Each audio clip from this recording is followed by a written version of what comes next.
want clues to the hacker's identity, we need a man named Hathaway. He's a convicted hacker serving 15 years.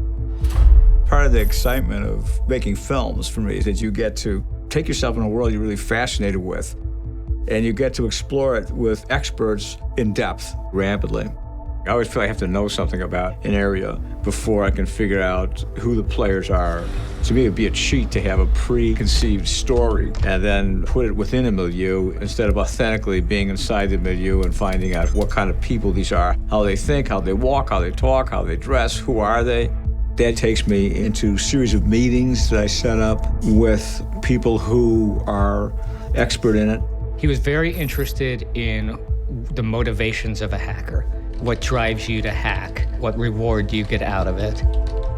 There's a truth-telling style we all have, or, as Michael says, whether or not consciously you know it, your subconscious is clued into what's right or wrong or what's truthful. And Michael is, I think, one of the most obsessive directors for truth and precision and having it be exactly the way it is. Stop. What? Hold up. What? Stop. What? Listen. I really like the way he works on set. He's high demanding and never give up. You're the only guy who goes this way. Get some more, there's nothing aside. Michael Mann is a master of creating reality. Us being there on set, I believed it. The fire trucks, the burn victims, the hundreds of medics. He goes just as far as you can go. He demands a lot, but he's giving twice what anyone else is given, He's literally sprinting across the set and back again, and, it's hard to keep up.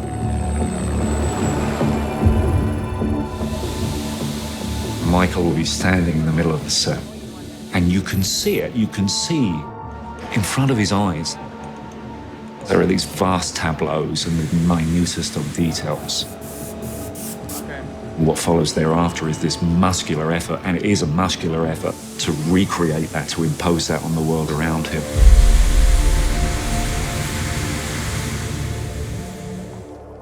Only after I took the part, then the stories came out, the number of takes, and the beauty of doing all of those takes is you have 10, 15 different choices at the end of the day, that depending on how the movie is cut, and depending on what choice he makes, could fit into the movie in a totally different way than you could possibly imagine if you just said it the way you felt like it should be said. Am I being tangible? After a while, I liked it. Gary? I did. It woke me up out of my haze, which is just doing something by rote.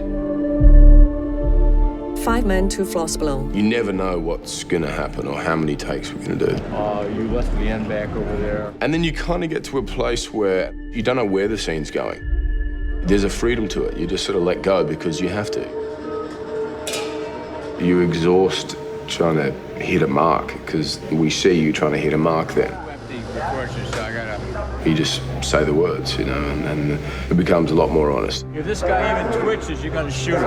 A Michael Mann set can be tense, and I suspect that that's no accident. And then when you go over here, it's like feel the vertebrae. Okay? And it's like this cauldron that he's set a bubbling, and then he's just skimming the top of that atmosphere, like the very essence of it. Okay, guys, clearing the ramp. Rolling! And it informs everything that ends up in the shot thereafter. Action! And before you know it, it affects you in some way, and you start to move differently. About zeros or ones or code. And what's that tell you? And you get on set then, it's that extra bit of confidence that I know who this guy is. I'm not trying to fake it. It becomes a part of you, or you become a part of it, and it's great.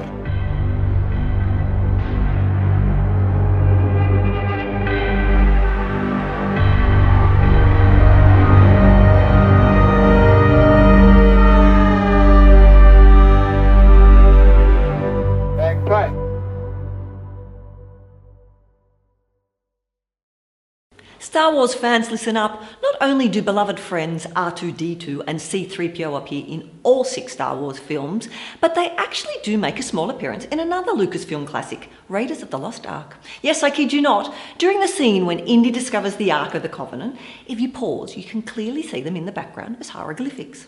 Don't believe me? Well, go and check it out for yourselves.